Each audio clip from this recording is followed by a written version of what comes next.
Okay, welcome everybody. We are here for Script Camp's class on pitching your TV show. And this is not going to be one of those classes on how to sell my show and get rich quick. We're more like looking at techniques for pitching and communicating the idea, because so much of screenwriting is in communication of your ideas and doing so in an efficient way that gets to the point and includes only the relevant information without overwhelming the person listening to you with all this stuff that, is going to weigh your pitch down. Let's get into it. So we are part of Skill Camp, which is a group of currently Discord servers.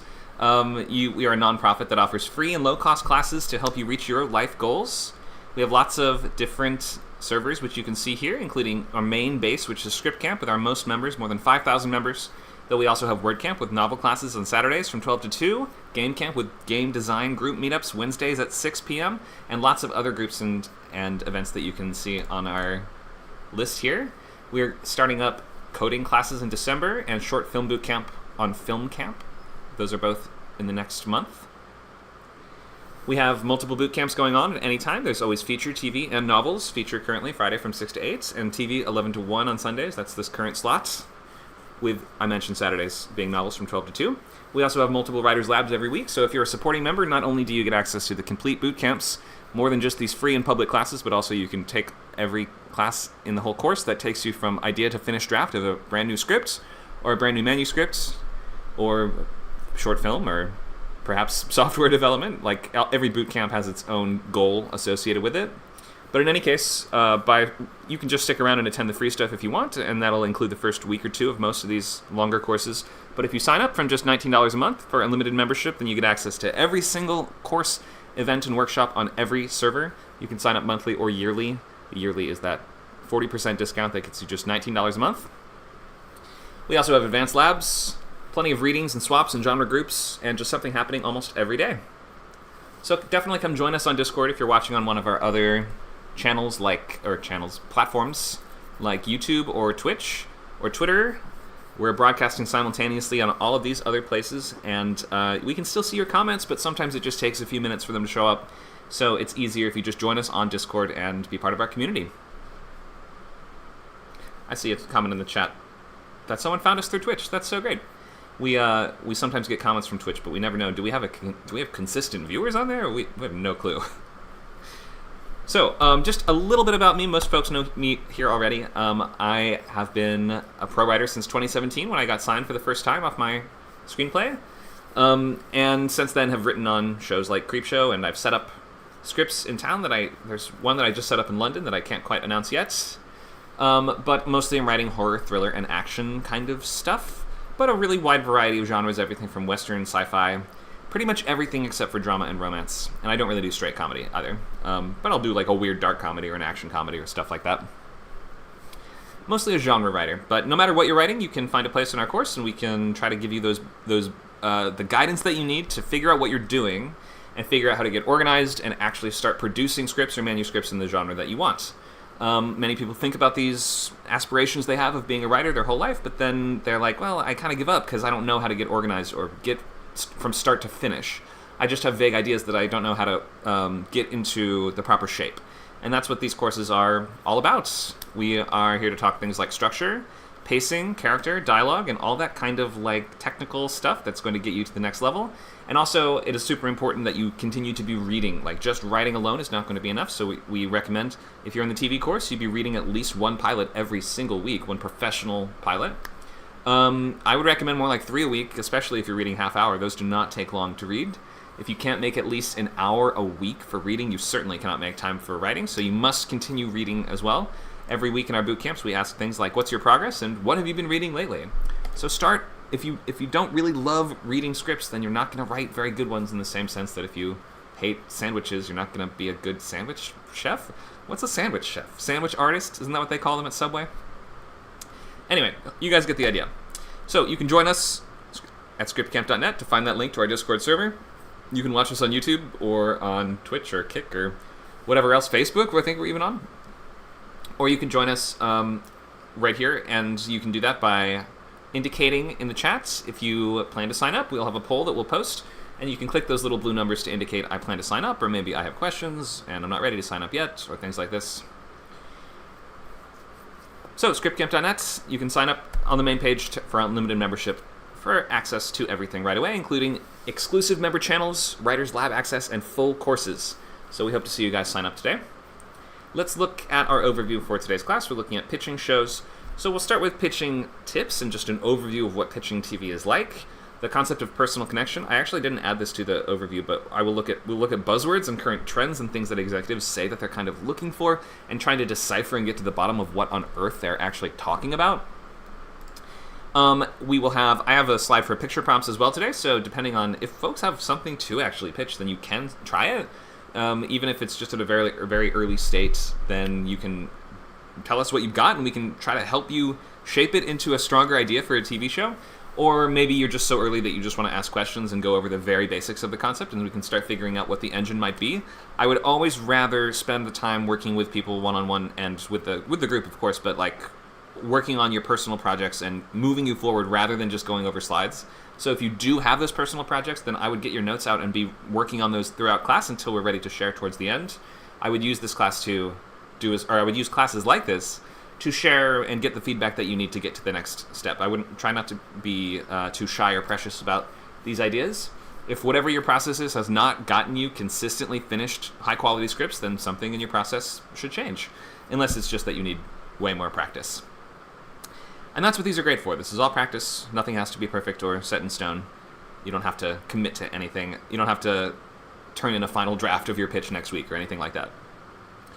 Okay, and then, of course, we can look at the process of getting staffed and how to actually get on a show. I myself have been on just one staff, which was the staff for Creepshow, which was an anthology, so it's a bit of a different setup than most traditional staffs. But I can talk about how anthologies differ as well. And then, towards that end, we will have that lab and workshop period. Okay, so before we get started, the point of this is just to refine ideas and to go over these basics of how we communicate stories. If you do share today, just be prepared to hear that something about that is not quite working yet, which does not mean that it will never work and you should give up. If something's already perfect, there's no need to bring it to a class or course or workshop, so don't bring those ideas that are so precious that you don't want to hear notes on them. There's never been a time I've ever seen where someone has gotten no notes on something, myself included, professionals included. I don't think it is possible to get no notes. So let's just go into the very basics, and then we'll look at some buzzwords, what you'll need for pitching, and then pitching techniques and concepts.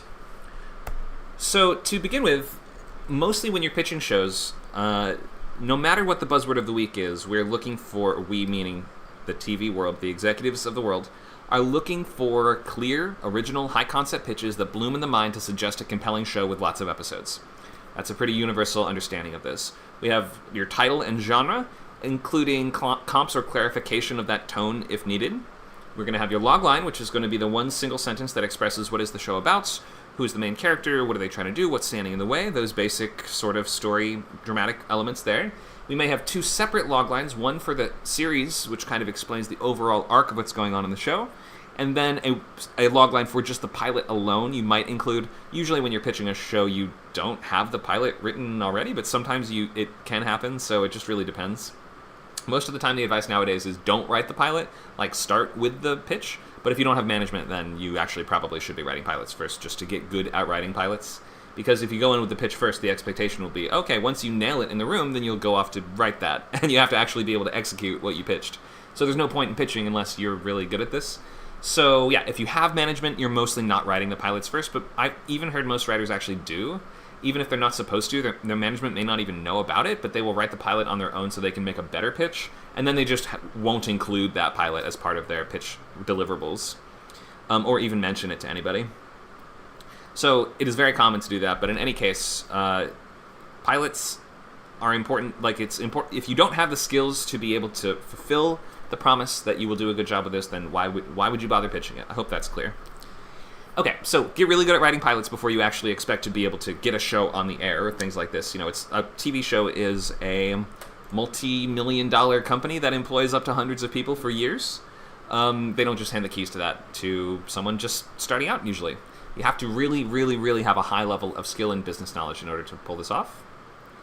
We have a question to clarify, is this North American/North American television? Yeah, that is where my experience is. I live in Los Angeles and work here in this town, so my advice and guidance will be geared towards what I know. There are different markets around the world that work in different ways that I can't quite speak to, but I think regardless of the market that you're in, you will always benefit from having clear, original, high-concept pitches that bloom in the mind to suggest compelling shows with lots of episodes. Although in certain cases, like in certain markets, might be much smaller, so they don't want to necessarily hear about a show that'll have unlimited episodes. It'll be more like, just pitch us like an arc of a show that would theoretically last one season, but I just won't comment too much on other markets. Okay, let's keep going. So what else do we need in just terms of the basics? We have your title and genre and comps or clarification of tone. Your logline or loglines probably have both ready to go. And then once you present those in terms of the pitch situation, you will want to wait for clarifying questions. So just make sure there's no questions right off the bat. And it could be those questions are because something's unclear, or it could just be because the person you're pitching to didn't have their coffee or their tea yet. And as a result, they missed something or didn't quite connect something. It doesn't matter. It doesn't necessarily mean something's wrong if someone has questions. Although you should understand that sometimes the question is the note, so to speak. It's not so much about you answering that question as them telling you there's a problem there. That can happen, but don't worry about the questions, I guess is what I mean to say. There will probably be some. And then from there, when we say just go ahead and pitch away, you have about 2 to 3 minutes to take us through. Well, there's a couple different versions of this. Usually, when we're pitching a movie, you take us through the entire story. If you're pitching a show, you can do it a couple different ways, and depending on what exactly you've been hired to do or what your management has been able to set you up with. Excuse me. There may be several approaches here. A really common way nowadays is there will be some sort of underlying IP, and that is going to be a book, a comic book, a video game, I don't know, a newspaper funny strip, a board game, a candy bar. You have no idea these days. The things that comedy writers are pitching on are stuff like, can we do a movie for, I'm just going to give you an example, Reese's Cups? And they're like, what? A Reese's Cup movie? That's just a commercial. But sometimes you have to start from that basis of, here's a thing, now make a story out of it. And in that case, your pitch is going to be more cemented around your take. Your take is referring to your specific way that you would do this show. You don't really have to go too into the weeds on everything that would happen in the pilot. It's more about who is the cast of this, who is the lead character, what are they up against, what kind of fun are we going to have in that show, what's the tone and the feel of it, which buzzwords does it kind of appeal to or include, things like that. And then we would have another kind of pitch, which would be more like the pilot pitch. So you have a pilot written, or you have that pilot story really well done, in which case it's probably to your benefit to sort of take us through most of the story of that pilot, and then in your last 30 seconds or so, just expand and extend from there to suggest to us how that would continue into the rest of the show. So you tell us, and then he must defeat the dragon in order to, as the monster of the week, to protect his village. And then he becomes the knight of the village, and from then on, every week, there's going to be new threats that he has to face and take care of, all the while attempting to woo the beautiful maiden who, whatever. You get the idea. So you want to kind of take us through most of the pilot story, suggest what basically happens, and then give us a few more sentences on, and then your character sort of settles into a role and continues to do this thing week after week. Or maybe it's now we've unveiled the first chapter of this thing, and now every week we're going to be getting closer and closer towards this bigger goal in the distance. That would be more like the premise version. Those two continuity formats that we've talked about before are premise and status quo. Premise being shows that are like a long movie that you have to watch every chapter in sequence, and status quo shows being ones that reset every week, something like a procedural or a cartoon. Things like this usually are going to be, continuity is not as important. Okay, so at the end, just be ready for more questions and conversation and feedback. So much of TV in the early stages is conversation and just communicating what your take is on the material, but also just making it clear what you bring to the room. TV is so much about who you personally are, and that's why, for instance, nowadays there's a big push towards more diverse rooms in which people can tell different types of stories with their own voices or with their own experience. So if you have some element of that you can weave into your pitch, then all the better. Okay, any questions on the basics before we go into buzzwords?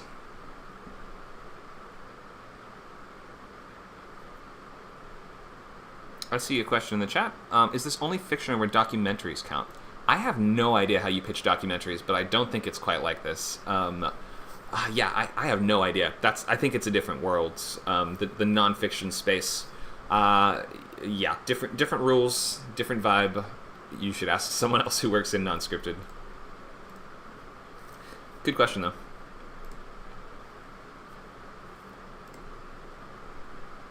Okay, any other questions? I know a little bit about documentary because we studied it on my master's. Great. And the thing that they said for that is that when you're pitching a documentary, you're not pitching the story yet because you don't know which way it will go. You're posing a question because the whole point of a documentary is that you're posing the question of, I don't know, did aliens build the pyramids? And you're not actually like, you will find out the answer by the end of doing a documentary. Yeah, that makes sense. And also, I think in the nonfiction world, it's a bit more about who you personally are. Like, are you an authority in that field? Like, I'm Neil deGrasse Tyson, and I want to do a documentary about black holes. Like, and then if you make yourself sort of more part of the pitch, I think that would probably help too. If you have some platform or some authority in that space, I think that can only be useful. And the big one was that one about tigers, Tiger King. Mm-hmm. You know, they had no idea. They were just going to do a small documentary about these nutters that kept tigers, and then it exploded into this. You know, did Carol Baskins kill her husband? The other guy, Joe, whatever his name is, ended up going to prison, and you know, it just became bigger than they were expecting. Yeah, that's an odd case. That's one of those ones where you'd almost pitch it one way at the beginning, then once it's done, you have to pitch it again a different way, because it just becomes a different story. So those are cool examples. It's not my world at all, though. It would be great to get more people in here who know more about, or more working professionals in the non-scripted or documentary type of space. That would be cool. Not me, though.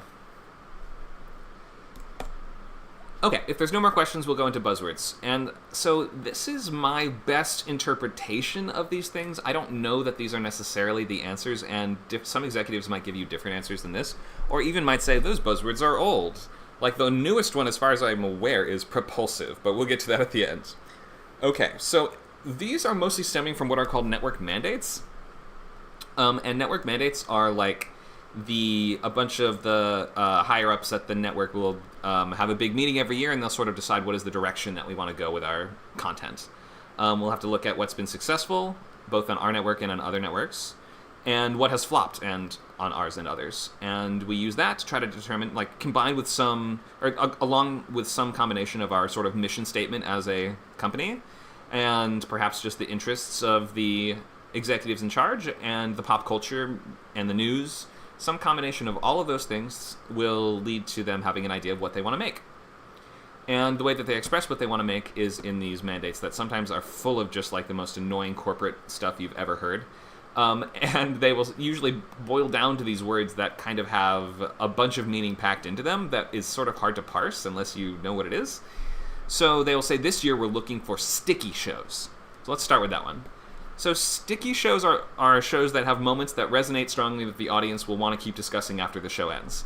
It's going to leave the viewers thinking and rewatching them, and also sort of like talking about the key moments. These what used to be called water cooler moments. Lost in Game of Thrones were like classic examples of this. They have big, shocking twists and really layered relationships that make it like endlessly discussed and allow for a lot of speculation and fan theory and writing their own wiki articles on the show and TV tropes and all these things. And you want people discussing it. That's what they mean by sticky. What's the show that is on the air right now that you guys would consider sticky?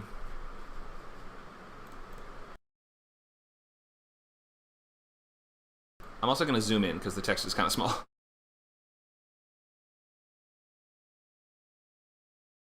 Oh, but I can't fit it all in the... I don't like the show anymore, but From is really, really sticky. From being a show kind of going for that Lost sort of mystery box approach where there's every question you answer leads to 5 more questions, and like we're just building mystery upon mystery. The series is finished now, but still left loads of questions. Agatha All Along, because it was like a mystery, but also a lot of the bits were things that we could figure out, and therefore like lots of people talking about it, coming up with theories. There was YouTube videos about it, and like you can see all the, the bits you missed and all of that. Yep, WandaVision was also, I think, was considered to be a very. I didn't watch it, but my parents loved it, and that was. Yeah. Go ahead. Agatha All Along is basically the sequel for WandaVision. Gotcha. You're right. So that has that sort of like central compelling question, that mystery box element of like what is really going on here, which is really strong. I think Severance is one of my favorite shows of all time, but has that very sticky quality too. Okay, let's look at the next buzzword. Whoops. Muscular. And I'm just going to be adjusting the text as we go just so we can read it. I fit too many things on a single slide, so I just want to make sure we can read them all. Whoop. Okay, so muscular, I think, this is my best guess, refers to shows that have deeper themes and messages that are more than just kind of light escapist entertainment, perhaps with elements of social satire or heavy dramatic or political themes. Think something like Watchmen, right? You would pitch the Watchmen HBO show as, well, it's a superhero show, but a very muscular take on that. It's not just like The Flash on CW, which has nothing muscular about it. This is a show that's it opens with the Tulsa race massacre. It's like, this is about modern culture, and this has important themes that are relevant to all of America or all of humanity or things like this, right? Diving very, like a show like, what's it called? We Own This City, or We Run This City on HBO. Most HBO shows are described as muscular. There's very few that aren't, except for maybe some of the DC cartoons and stuff like that. I'm not 100% sure on that one. That's my best interpretation of it. If somebody is an executive or in management and knows that it means something else, please correct me, because that is all I've been able to figure out. Okay, so we've got muscular. Let's look at four quadrants. Maybe somebody's heard of this one before. Can somebody define four quadrant for us? As I make the text big so we can read and see the definition.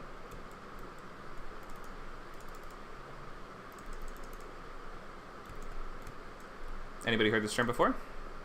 It's a way to describe the Cartesian plane. What? Sorry, no, it's a math joke. Okay. He's talking maths, Conor. I know you don't like maths. Yeah. That's not a math class. So, four quadrant refers to demographics. Maybe you guys can tell us what the demographics are.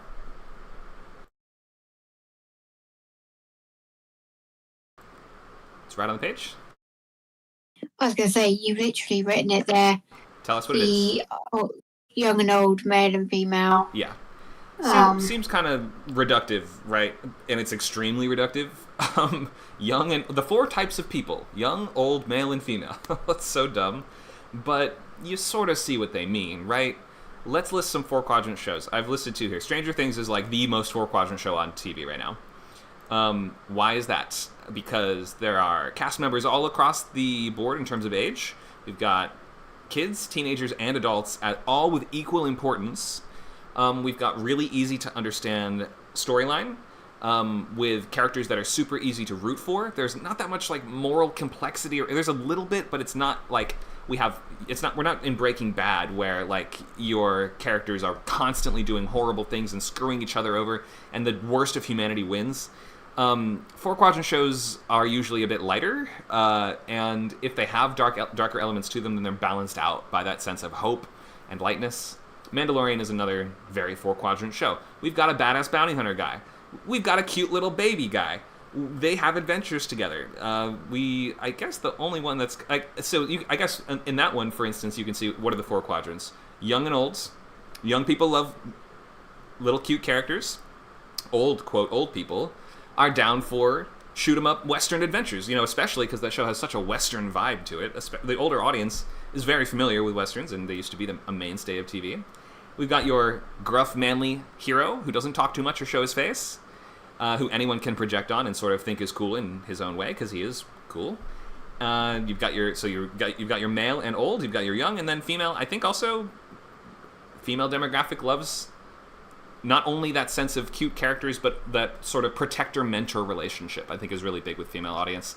A relationship that you see in stuff like Last of Us, which is, I would probably describe as three quadrant. It just doesn't quite have the young thing there, but it's close. What are some other four quadrant shows? Again, Agatha All Along. Sorry. So what I've watched recently, but it's matching all these because you got the like older people who are interested in it, like people my age and older who grew up with the comics from like the 60s. And I mean, I'm not from the 60s, but so that's the thing. You've got a big fan base of any Marvel show, basically, because you've got the big fan base of the comics. Then you've got younger people that are joining it that are enjoying it. And with Agatha Long in particular, there's the character played by Joe Locke who was in oh, the one that was adapted from a graphic novel that's about two gay boys. Heartstopper? Oh, Heartstopper? Heartstopper, yeah. So they bring him in as the young bloods, to appeal to the younger crowd. And it's not dark. I mean, it's dark in some of its themes, but it's characters die, but it's not gory. There's like no sex. The worst thing is there's kissing, so it's really suitable for kids as well. Doctor Who would be another one then, because again you've got the old people that remember the original Doctor Who, but kids love being like hiding behind the sofa when they get scared of the weeping angels. Mm-hmm. I think any kind of like large cast, multiple scenario show kind of is suitable for ARC because you just can like do a lot of combinations, right? It's like a kind of short story anthology with a framing story. So I suggest the ARC myself. The ARC is a show? The ARC is a cable show from Dean Devlin, the creator of Stargate. Oh, okay. I've never heard of that one. Yeah. It's basically Stargate universe with half the budget. Gotcha. Cool. Thank you for that. So yeah, 4 quadrants. You're usually going to need characters of different ages. So some younger characters, some older characters. You're going to have some elements that appeal to adults and some elements that would appeal more to kids, but you can find a mix of both. And they're usually going to fall in that sort of PG-13 sort of space. So would sitcoms in general usually count? No, sitcoms usually don't appeal to kids. It depends on the show. Like, there are kid-oriented sitcoms, but something like even something like How I Met Your Mother is mostly about adult relationships. Like, that is not really aiming for the younger group. Okay. But I'm sure you could pitch a sitcom as 4 quadrant. That would be cool to see. Let's look at Grounded. Focuses on realism and relatability. Oh, sorry, go ahead. Yeah, no, I was just going to say, on the whole sitcom, the ones from the 90s were a lot more 4 quadrant. I'm just thinking the ones that had the Mary-Kate and Ashley and things like that. I watched them as a kid, because it had kid characters in.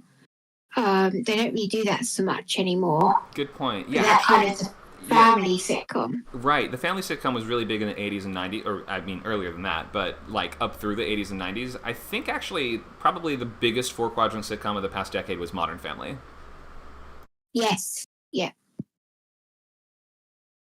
Okay, so how about Grounded? The focus here is on realism and relatability with even sci-fi or fantasy can be presented, though they will never use the word fantasy in like the world in the pitching movies and shows, but even a sci-fi show, for instance, can be presented in a quote grounded way. And this people, when it comes to sci-fi particularly, for some reason they call it lo-fi sci-fi sometimes. Like, we're looking for grounded lo-fi sci-fi, and that's going to be science fiction stories that don't feature space opera stuff and spaceships and aliens and crazy costumes and blasters and lightsaber fights and things like that. They're going to be more like set in a world that looks recognizable to us. A show like a lot of Black Mirror episodes are more grounded sci-fi. Or you might think of a movie like About Time, in which there's a main character who can time travel, but it just looks like he's standing in a closet or whatever, right? So there's no flashy special effects. It's not so much about escapism and, big adventures as it is using science fiction to reflect elements of our own life back at us. Doesn't have to be for a sci-fi fantasy, though. Grounded can refer to anything. It's a really, really, really common buzzword.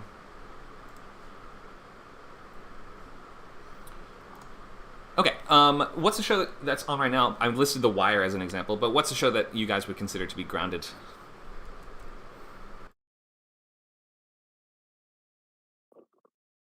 24. Okay, 24. Not on the air for a while, but it has been brought back in a couple different reboot and like movies and things since it went off the air.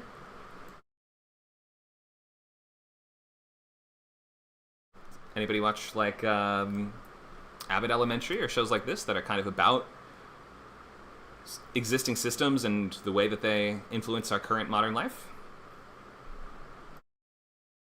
Would you say that so in the UK we have a big like load of TV shows, you might have it in the US as well, that are all about, like you mentioned, procedural, but they're kind of drama in the procedural sense. So, for example, A&E, and it's a accident emergency, and it's the ER would have been the old one that you would have had that I used to watch. Or like schools, there's a lot of like Waterloo Road, which is, would you say that's this? I mean, it's based on real life, but it's heightened, it's based on real situations, but it's more about the setting isn't as, the setting's important, but it's more about, oh, let's see these characters' lives get ruined with drama, you know? Okay. That would probably fall more into the soapy space than the grounded space. Okay. That's my next buzzword. So yeah, some just because the show takes place in a real existing setting or location doesn't necessarily mean it's grounded. Grounded means more like down to earth and realistic, and like we're going to be facing issues that those people would actually face on a day-to-day basis. Whereas in the soapy tone, it's sort of like Yellowstone or Grey's Anatomy, where it's like this hospital has had 5 bomb threats, 2 plane crashes, like in one season so much happens. It's you almost have, it could only take place in a TV show. Whereas some shows are intending to sort of replicate a bit more of what that real experience would actually be like. The Wire, for instance, is just it's something people often come back to in this very non-glamorous version of the crime gangster kind of genre. So I was watching Snowfall, which is basically the coke epidemic in South Central, and they were saying that the CIA was involved in it. Right. Based on some reality. Yeah, I haven't actually watched that, but I've seen some ads and trailers for it. It seems like a pretty grounded approach. Is that a pretty realistic show, do you think? It depends on if you believe our government's crooked or not. Okay, fair enough. So if you're asking me personally, yeah, I believe it's grounded, 100%. Right. I guess because even shows that have premises that are over the top can still be presented in a grounded way. It's less about if these events happening are like believable at all, and it's more about how they're portrayed. Okay, let's look at our next buzzword, which is going to be soapy. This is a terrible way of showing this text, sorry. All right. I'm just going to make a new slide. Okay, Grey's Anatomy is like one of these quintessential, very soapy shows. And this is referring to dramas with a lot of interpersonal conflict, betrayals, secrets, scandals, and juicy relationships and moments, twists and cliffhangers usually almost always revolving around romance. These shows are supposed to be addictive and dramatic and have that sort of like bingeable kind of quality to them. Dynasty is another one of these. And almost like most shows that fall in the unscripted space, like The Bachelor and things like this, obviously have that soapy quality to them. A lot of soap operas, which is where we get this word in the first place, naturally are going to feel soapy, though you have some soaps that lean more into the soap tropes than others. Okay, what are some shows on the air? Go ahead. Bridgerton, yes, exactly. It's history, but soapy as hell. What are some other soapy shows?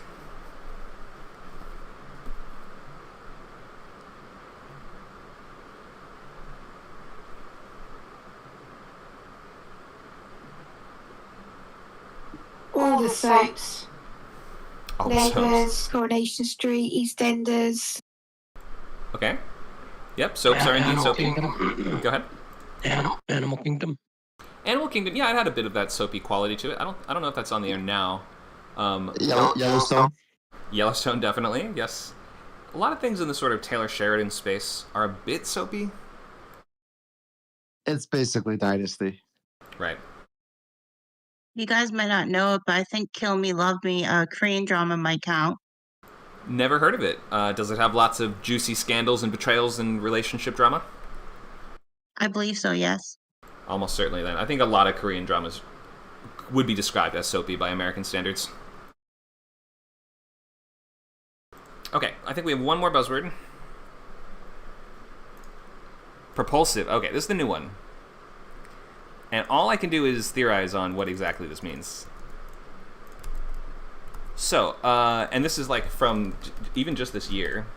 But my interpretation of this is that it means shows with a strong plot momentum, like every scene drives forward without lingering and maintains that pace that makes viewers want to binge the entire thing. Like 24 was, we mentioned that earlier, but that was sort of designed to be as propulsive as possible. Like there's a bomb at the president's house in episode 1, and like every episode from there just escalates in a very short time span or time frame. I thought Run on HBO was a great dramedy example of this, which is like a half hour, and in the half hour space, it's a lot easier to use propulsive plotting, I think, in my personal opinion. Run was a really fun dramedy that was about two people who basically flee their lives and run away together. Very, very, like, a lot of great cliffhangers, a lot of great, just really simple storytelling, but that ends up being compelling just because we're dropped into a world with a character that has a strong goal from moment one. It's not so much about a character that's in stasis that needs to spend the whole episode breaking out of that stasis. It's like they're already in the process of breaking out of that stasis, or we just get them hit the ground and running like within the first couple scenes, and we don't let up. End of the Effing World is a Netflix show that I love, and I think has, even though a quick glance at it might not make it seem like this, it has very propulsive plotting. A lot happens per episode, and there's very little wasted space or time. What are some other shows you guys would describe, ideally shows that are on the air right now, but anything at all that you would describe as propulsive? Under the Queen's Umbrella? Under the Queen's Umbrella. I've not heard of that one. What is that on, and what's that one about? It's a Korean drama on Netflix, and it's about the like palace intrigue. So like a lot of things happen each episode. Okay, probably a bit soapy as well, I'm guessing.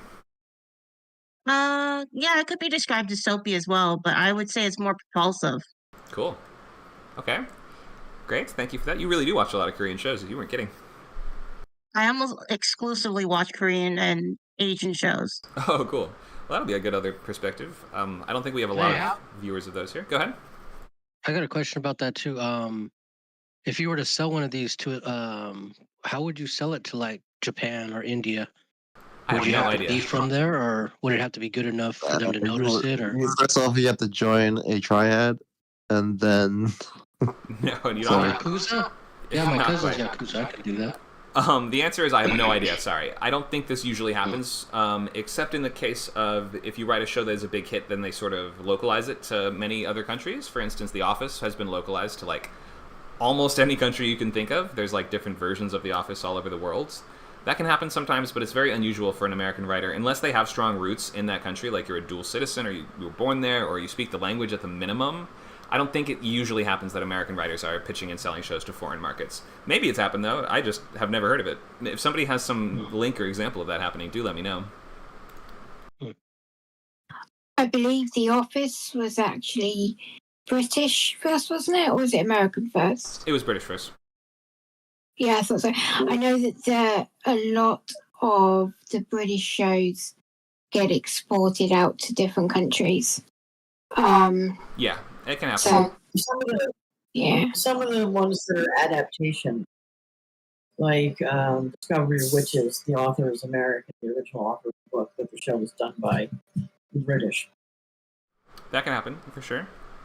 And yeah, a couple other recent shows that were exported from England. We had an American version of Utopia, which was on Amazon, I think, which is a British show. And then another one was, did they do an American Skins? I feel like they did. They tried it, and they also tried. I watched the pilot for the American IT Crowd, which was just so dead. Like it's pretty much the same script, and it's just miserable. The American version of oh shit, what's the name of it? The one with the vampire, the ghost, and the werewolf. Was just terrible. Is it called Being Human or something like that? Was that right? Was it called Being Human? Yes, that's it. Being Human. The American version of Being Human was dreadful. Yeah, they don't have a great track record. Also, the show Ghosts, which I enjoyed, a sitcom about living in a haunted house. The American one has done pretty well for itself, but I like the English one a lot. Thank you. Good. Yes, thank you. Love the British one. Those are the actors only one I have that to say do. I like. Sorry. Let's go one at a time. So start with Becky. Go ahead. Oh no, I was just going to ask about the propulsive. Whether a particular TV show would fit under that Go ahead. term. So I know it's an adaptation from a book, but Percy Jackson, the TV show, obviously the whole first season is the first book. So in its nature, it's always moving forward. Mm-hmm. I haven't watched it, so I can't speak to the plotting of the show itself, but I could easily see how it could have that very binge-type quality. Utopia, I think, is one of the few ones that worked in both the American and the British version, and that has quite a forward momentum to it. What There's a lot going on in that. Which one? Utopia, that's right. I believe the American one did get canceled after just the single season, though. Wow. Sorry, go ahead. I believe the American was canceled after just a single season, but they had great talent on it. I mean, Gillian Flynn was, I believe, the head writer. Yeah, it was great stuff. It was just it hit during the pandemic. It was just fucking shitty timing. Yeah, the plot of Utopia does involve a global plague sort of thing. Like, not to spoil too much, but it was bad timing for sure. What about the Boardwalk? About the mob in Atlanta?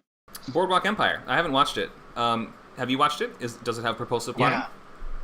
Yeah, it was really addictive, and I think it was more addictive. It was based on somewhat reality. So, the mob had their fingers in a lot of the building of America. Sure. Essentially, through crime and illegal. And looking back at it, what made it so addictive? Just the fact that these politicians were essentially the real mobsters. They might not have been the gunslingers and stuff like that, but I think it was about the what did they call him? The main guy. He was what do they call it? It's the guy who controls the money of Atlanta. I forget his political position. Treasurer? But he essentially, yeah, there you go. And so he was the treasurer of Atlanta, and he was financially in control of what happened. And so, everyone's getting their, pockets filled and laced. And it was just, who was running each state at the time was essentially the boss, and it was interesting in that aspect. I'm more of a historian type of guy. So if I'm watching a series that's based on somewhat facts, I get intrigued by it. Gotcha. Okay, so you like the realistic setting and the sort of dynamic web of characters, including antagonists that had interesting goals and felt like they were compelling to watch as well as the heroes. And action and violence and all mixed up into one. Great. Like, it's funny to me, like, a lot of people are like, oh, I got writer's block and I got this and I got that, and it's like, bro, just open a history book. Like, there's so many screenplays already written that have love, violence, everything. It's just, it's all in our history. I mean, you just got to do some homework, but I mean, there's a lot of screenplays just sitting waiting for us to find. Oh, definitely. Especially stuff that's kind of locked behind this barrier of executives being like, that would be too expensive, we can't make that. Nobody would watch that. Yeah, exactly. So where's my TV show about Leo the Fifth of Armenia, or Leo the Armenian of the Byzantine Empire? That's what I want to know. Where's my Byzantine politics shows? Yeah, exactly. They're like, nobody would want to watch a show about Byzantines in the year 900. I would. Well, didn't they just come out with a new Napoleon? They've already made 1 million Napoleons, but the last one was good. It was pretty good. That was a movie, not a show, though. But it is long enough to be a miniseries. Okay, let's look at what you'll need for pitching. So if you don't have a pilot to pitch, you could pitch us a pilot you've read or a show that you've seen if you want to, or you can just talk about your idea in a more broad sense if you're just trying to figure out the basics. We don't have to make this an intensive pitching workshop or competition or something like that. But in any case, you would normally start with title, genre, comps, logline for the series and pilots, and then wait for questions. And then when you're ready, then the person running it will go, all right, take it away. Tell us the pitch, and you'll tell us what happens in the pilot episode. You don't have to go through every story beat. You would usually go... So remember I mentioned there's two sort of versions of this. One would be the pilot pitch, where you take us through the story. This would probably be a little easier if you've already written the pilot. And then besides that, we would have just the premise pitch, where you're telling us more about your take on what this world would be like, what's the tone, what's the approach, what's fun about this, what's interesting, who are the main characters, what are they up against, what are we going to do every week. So you can decide whichever one you want to do. Let's look at, well, first of all, before I do that, let me just see, does anybody have something they want to pitch today or feel ready to pitch today? I do. Are you sure? Yeah. I Really? mean, it's not perfect, but yeah. Okay. Just want to make sure. Sounds good. Okay, who else? Dakota says he does. Great. Anyone else? Okay, two's fine. We can do two. We have a question in the chat. What does comps mean for the newbie? Comps means comparable titles. So we're going to be asking, it's sort of like this show meets that show. Where let's do, for instance, let's think we're doing superheroes, but it's going to be superheroes who are truckers. Let's do The Boys meets Ice Road Truckers. See what I mean? So kind of, you can think of it as like the world of the first thing, but with the tone, style, or approach of the second thing, but that's not always the exact case. And at least one of them should be a TV show, but the other one could be something else. Nowadays especially, you'll see like weird comps. Sometimes people will say it's like Severance meets Doom, or like Doom's a video game, but here we go. So yeah, one of your comps can be something else, like a Broadway show, a movie, a book, but one of them should be a show. All right, so series, pilot, logline, then go into the story pitch for about 2 to 3 minutes. So I'm going to give you guys some tips before we go in. To begin with, we are thinking of the story as a big box, but within that, there are smaller and smaller boxes that represent less complicated versions of that story. So you typically want to start with the smallest box, right at the heart of it. It's a pulpy space opera adventure. Buck Rogers meets Jason and the Argonauts. Like, as simple as that to start off. That's kind of like Star Wars, right? That's the smallest box version of Star Wars. It doesn't include tons of stuff, but we've been as reductive as possible, and we've kind of boiled it down to its rudiments. A naive farm boy... let's expand the box from there. A naive farm boy with supernatural powers must take down a tyrannical empire's superweapon to save a budding galactic rebellion. Now we're sort of pitching Star Wars as if it was a show, right? We are expanding the box, take the next biggest size. Okay, let's make it one size bigger. When his parents are killed by the forces of an evil galactic emperor, a naive farm boy joins forces with a hot-headed smuggler, or a hotshot smuggler, a tough princess, and a mysterious monk to take down the Empire's super weapon and save the budding rebellion. Oof, we're getting wordy. That's like basically the limit of how long you'd want a single sentence to be. But I hope that makes sense, how you can start with a small box and then expand it from there into bigger and more complex expressions of that same story. So to begin with, it's more like the pitch. It's a blank type of this genre. It's this thing meets that thing. That's the smallest box. So you always start there. We do want to lead with comps or brief explanation of the tone if it would drastically affect how someone might imagine the story. It's a soapy mystery with a tone like Presumed Innocent, for instance, would be like a good place to start. Comparing it to something does not, like some, especially if people weirdly come from the world of music, they imagine or they interpret the person listening to their pitch and comparing it to something that exists to be a negative thing.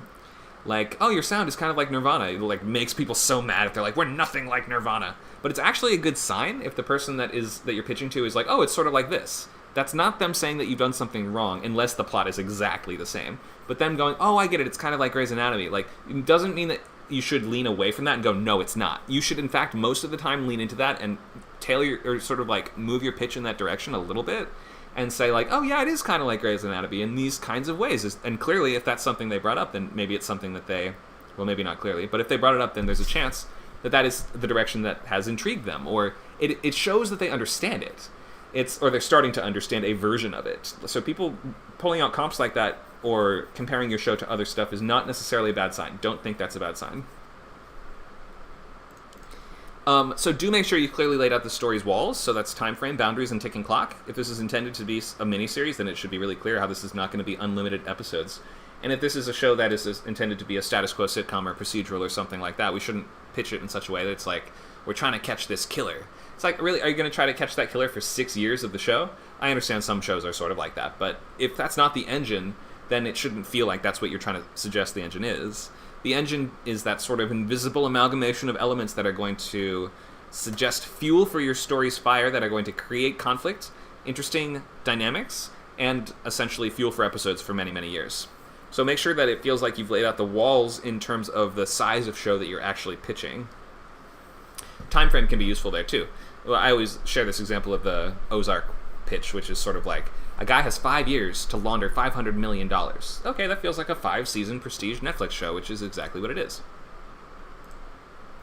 Don't include background or extra context that's not essential. I thought of this when I was camping in Alabama, or my grandma told me this story, unless that really, really ties into the events of it, or the it's maybe you're actually writing a story about what happened to your grandma, in which case it'd be a little different. But for the most part, we don't need to know how or exactly why you came up with that story unless you've linked that to your personal narrative somehow. Don't use character names unless it's based on real people or public domain characters. A young Harriet Tubman might be okay to use in the pilot and in the just basic pitching materials in the small box. But once you expand the box a little bit, then, I should say, to begin with, if you don't have famous characters or people in your story, you'd be lucky if your listeners remember even one name. So just try to go easy on the actual names of the characters, unless, for instance, it's really key to your pitch, makes perfect sense for your story. Just keep in mind the low bandwidth we have for remembering names that we've just heard for the first time. Think of how many people in real life are like, oh, I'm so bad with names. What was your name again? And that's with people they've actually met in person that exist, not these fake people that they don't even see. So you might imagine how hard it is to retain fictional names. So, more tips. Focus on the main character. The only character you'll probably mention in the logline are the protagonist, maybe the antagonist or central relationship, and really stick with them. I know you might have a big ensemble, but within the world of a pitch, you kind of have to shape things around that A story such that we understand the ensemble or the actions and conflicts of the ensemble as an extension of what's going on with the main character, or perhaps like it has some sort of clear connection with what's going on to the main character. They are like the center of that web. If it doesn't make sense for that to be the case, then maybe you've picked the wrong main character. Always ask yourself, why this protagonist?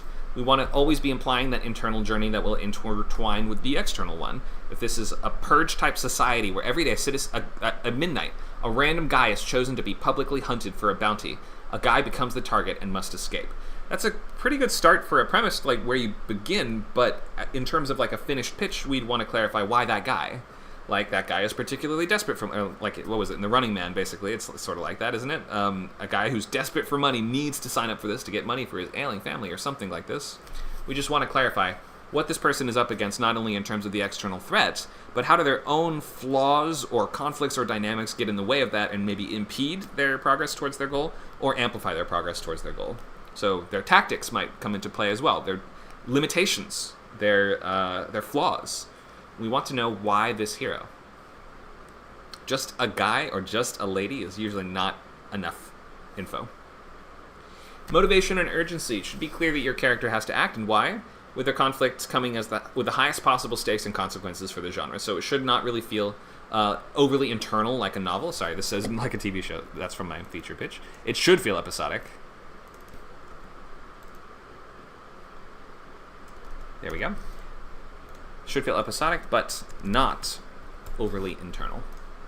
So most shows are not about people sitting around thinking about stuff or discussing stuff, unless that discussion is linked to something like a courtroom case, right? In which case, people sitting around discussing stuff can be very dramatic. But you just have to be aware of what the engine of your show is and what the actual action that we're going to be watching week after week is going to be. Does it feel urgent? Does it feel motivated? Or does it feel like the protagonist could leave the story at any point and go home and nobody would care? Story should feel important. Some common problems. It's an idea for an idea. Like, how about a one-take... this is drawing from the movie example, but let's just say, okay, how about an action-adventure... How about a war show in World War II like Band of Brothers? It's like, okay, you're just saying, and that's just a comp. That's not really a hook or a journey. That doesn't really have an engine attached to it. That's just so vague. It's not really ready for a workshop. Just saying it would be a show in this world is not quite enough. We need more specificity. We need a main character.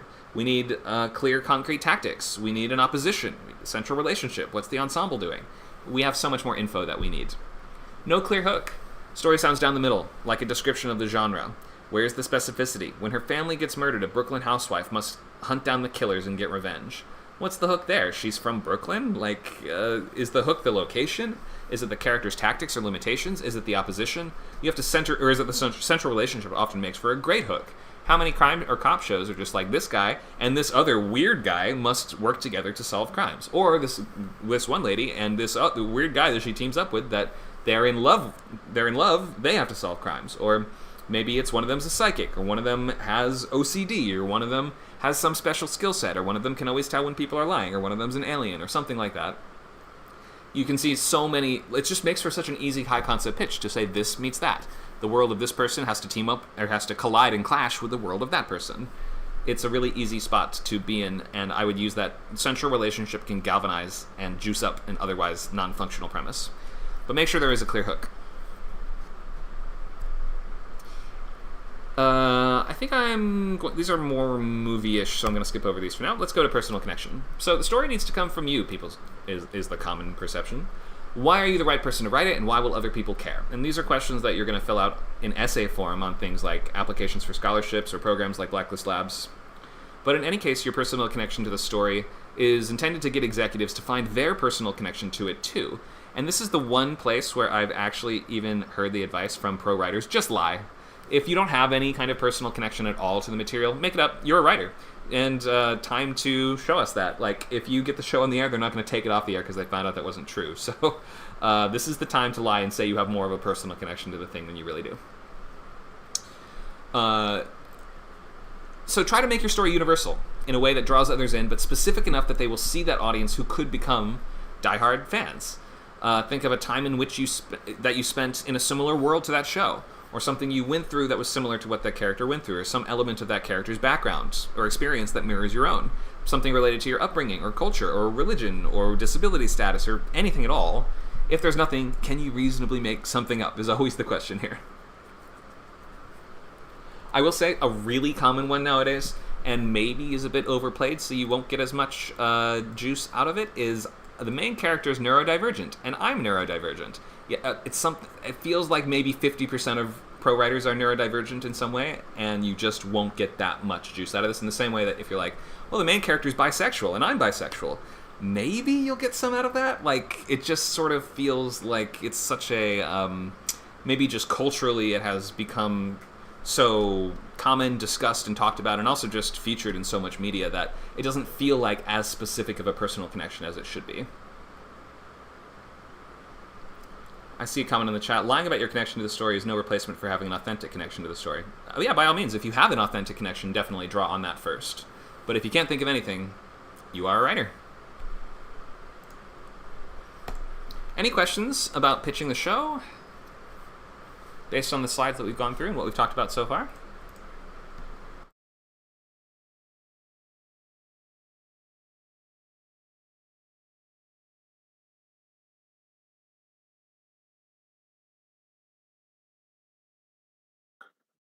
Conor, I have a question that I want to keep it related. A friend told me about this group last night, and so I've come in. I'm really struggling with organizing a fiction story, and it's epic and long, and it's taken me years, blah, blah, blah, blah.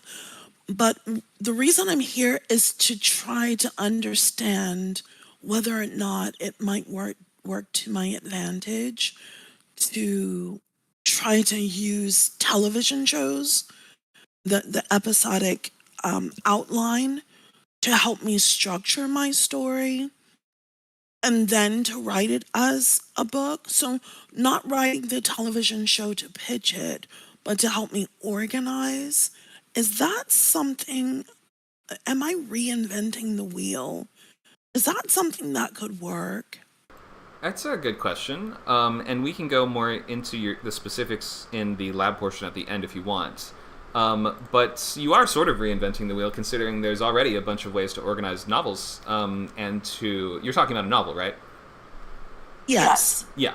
Okay, so there are similarities in the ways that we would organize plots or outline for a TV show or a book.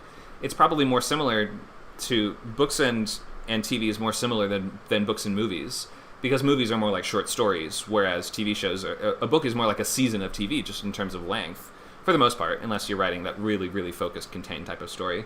So I would say you are sort of reinventing the wheel, but if it works for you and you like the idea, and if it gets you through it, then you're doing something right.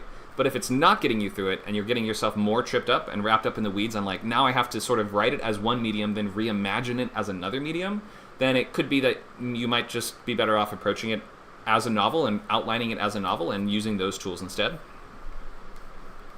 Okay, I follow you. I'm going to hang in there. I'm enjoying the class. Thank you. No problem. And yeah, feel free to ask more about that in the lab portion. We also have novel classes Saturdays 12 to 2 if you want to come by. Thanks for those questions. I'll be there. Awesome. Thanks, Alyssa. Who else? Questions?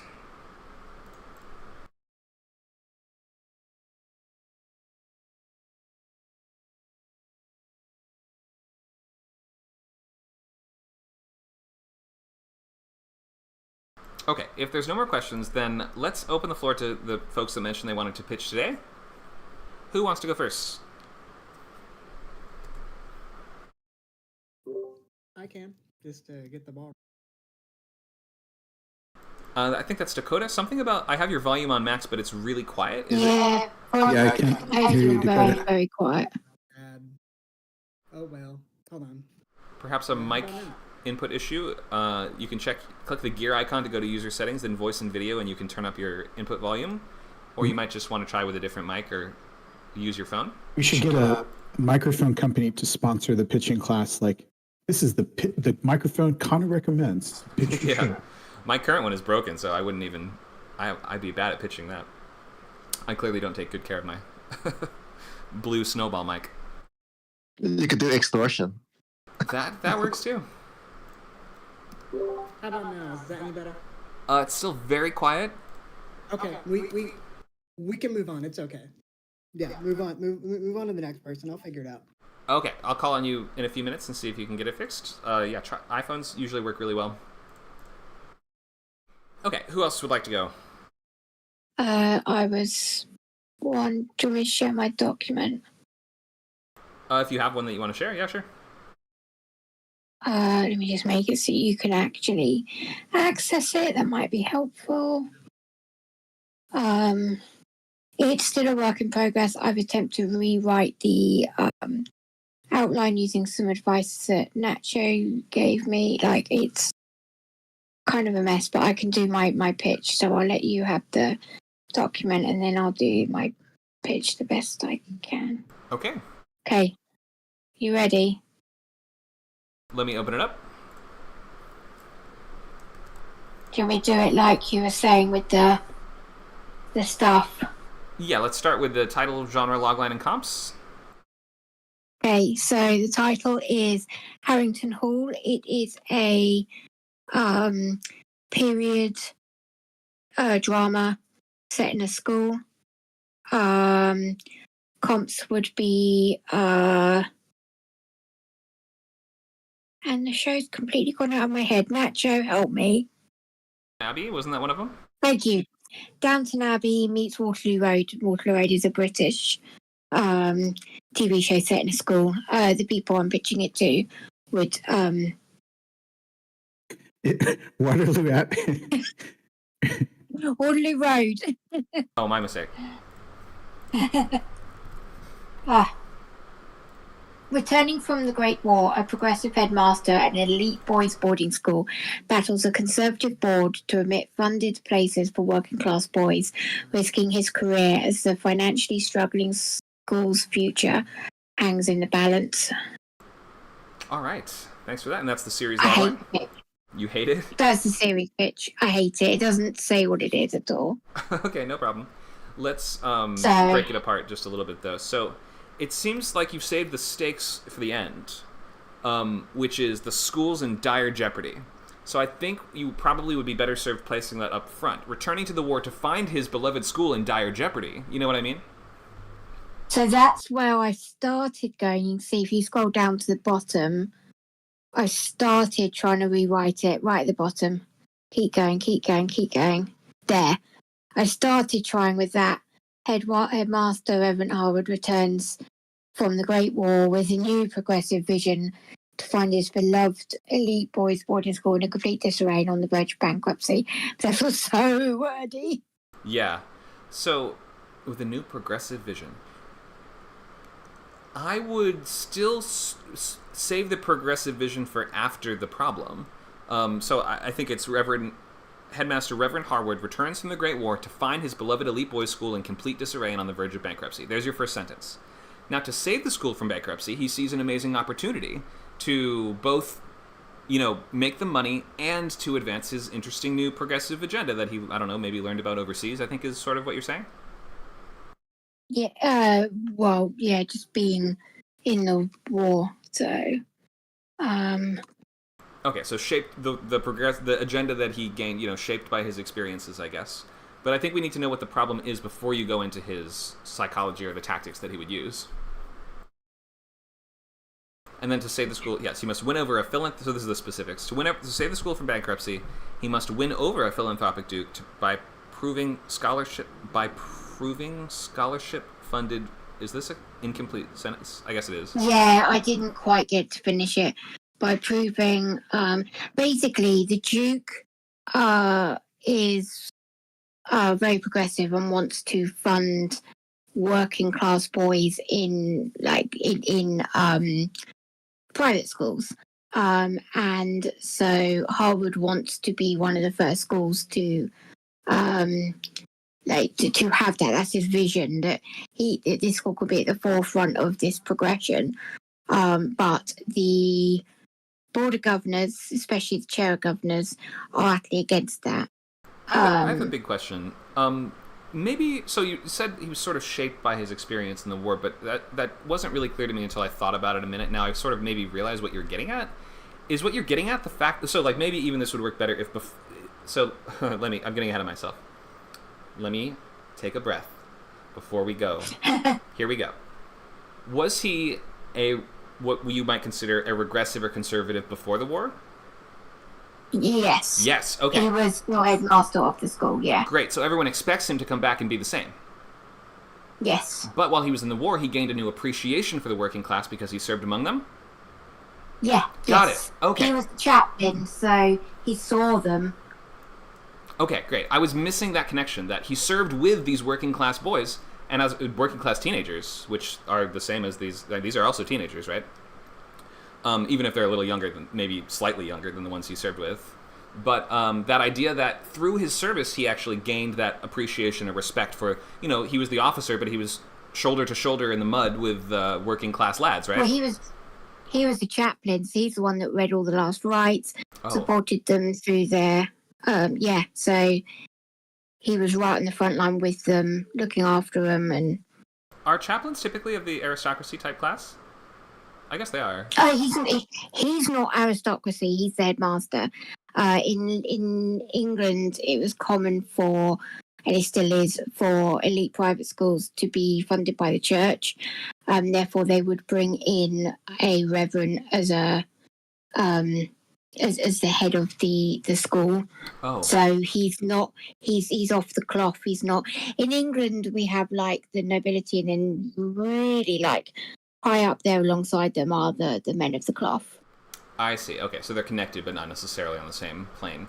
I also missed the part that this was a religious school, but I guess the fact that he's a reverend kind of does say that it is, right? Yeah, all schools in all private schools pretty much in England at that time were, and pretty much still are. I see. And I am aiming this at a British production company. Obviously, if I was aiming at an American production company, I might have to be a bit more explicit about that. True. Okay. But I think I get it. But especially in the pitch, I think if you haven't already brought that out, maybe you already have. But the idea that he gained this appreciation for the working class through serving with these soldiers, and now he sees these boys as like they're part of the same group, right? They're the same kids who were serving in the war. That to me makes a lot of sense. I totally get the character in that case. And like the arc of where he actually gets that from, rather than just saying, well, it's a 2024 show, so the main character is really progressive. But the way that portrayed it actually would make sense if you're like you sort of illustrate why he would change in that way. I think that really works. And it's why it's set in 2020. 1920. Right. Is because it's literally like they've just all come back. Or 1919, I think I changed it to. Right. Okay. So we don't have to spend way too long on the logline because you're already aware of the issues here. The main thing being just set those stakes up at the start rather than waiting to the end to tell us what the stakes are. And returning from the war, a progressive headmaster and elite boys schooler battles a conservative board to it. This is just confusing. To admit funded places of working class boys, I just can't even parse that sentence. Maybe there's some UK terminology in there, or maybe I was trying to find a way of saying they're scholarship kids, but it's not like the school's having to pay for it. So that's the other thing. His aim is to get his Duke friend to fund all these places, basically. Right. Okay, I think I get it. And although, is the whole show him trying to get them to admit the boys, or do they start admitting the boys and he's trying to keep them there? Is that the first episode is him bringing in this working class boy. He's also making other radical changes as well, which the board doesn't like. But then, like, it's an 8-episode season, and it's this like the struggles of everything he's trying to do, the people that are against him, keeping this boy there and hoping he does well because he's the one that Harrington is using as an example. Sorry, Harwood is using as an example to say to the Duke, look, it works. Look at this young lad, you know? Sure. And he's the one that's trying to prove to the board that it works. So the first episode is him bringing Thomas in. And I imagine the last episode is, well, the last episode is going to be that the board fire him and everyone turns out and doesn't let him leave. They make him resign over something. Over the boy, over Thomas. Even though he's a success, they still think you should fire him, expel him, and he stands up and he walks out rather than falling for he stands up for the kid rather than resigning to keep his job, and then everyone comes out in support. So, like, the kid wasn't accepted at the beginning and his ideas wasn't accepted at the beginning, but by the end... And there's other kids as well. Like, there's going to be an episode where we find out that there's a couple of the boys are gay. You know, it's not just about this one kid and this one head teacher. Like, there's going to be other subplots, obviously. Sure. But I imagine the first series is the governor's fretting about money and him proving that if they open it up to... I mean, it's not just that they let in this working class boy. They've also opened the doors to middle class. So the school wasn't elite just purely for nobility and the likes, the aristocracy. And he's opened it up to middle class as well, which the board can kind of accept because it's like, well, they're paying. And then he turns around and says, oh, by the way, I've... found an anonymous donor for I found this anonymous donor to fund this working class boy who is a genius. Like, I'm thinking that he found him by, you know, the boy they did lots of things like essay writing competitions and stuff like that, and he would have heard about him. Okay, so let's wrap up with the logline, then we'll go into the full pitch. So, in terms of the logline, I think you might actually be better off if you say something like, returning from the Great War, a progressive headmaster and his group of exploratory working class students, or something like that, right? Like, if you sort of frame it as he's working with these kids, that's the sort of central relationship at play here, in order to prove that they and others like them should be able to attend. They're like the guinea pig test cases for this, right? Yes. Okay, so I'd frame them in a logline just because the whole show is not about him politically fighting to eventually allow them to come to the school. This is about, I'm going to let some kids into the school, and then we're going to do our best to keep them here and to break open the doors to allow others like them. Yes. Yeah. And do you think it should be more than just one boy? Because I was going to have it that it's one working class boy that he works with, but I'm not focusing as much on the kids as I am the teachers. So do you think it maybe could be a collection of them? Yeah. Maybe 2 or 3 Certainly. that are, and they're all obviously struggling. Definitely. Yeah, I think because one of them. Maybe the pilot just has one boy, but if you're writing the series logline, you want to say, no, he's letting in other kids. Like we have more than just. It's not just about this duo. It's about a little ensemble that is ultimately working their way through. I guess you would say series 1, and then potentially it feels like it could have room for series 2 and 3. Yeah, I already got ideas of where like it could then go on. Like series 2 would be where he replaces the assistant head teacher with a woman, which is like, I know. Clutches pearls. How dare he? Not the middle class, not women. What's next? Exactly. They're getting their filthy poor people fingers on our walls. And a new teacher that arrives with a mysterious secret from the war. He's a werewolf. Yeah. Okay, let's get into the pitch. Whatever you've got prepped, or maybe you've got... do you have a pilot pitch, or is it more of a premise pitch? I don't really have the pilot. I started trying it, but because it's going to be a continual thing. Obviously, each episode will be have its own little its own A plot, but it's going to be a B plot that's like stretching over. I need to work out exactly what the pilot's going to be. I mean, I know how it starts, but I need to try and figure out how far into the story it goes. That's fine. Let's just do a premise pitch then. Whenever you're ready. So, the Great War has ended, and Headmaster Rev Harwood has returned to his position as headmaster of Harrington Hall, an elite boys' boarding school that has seen more lost alumni than most. But the school is unable to fill its places and therefore is running into financial troubles. This is a great opportunity for Harwood, who has developed a deeper understanding of the world while working on the battlefield.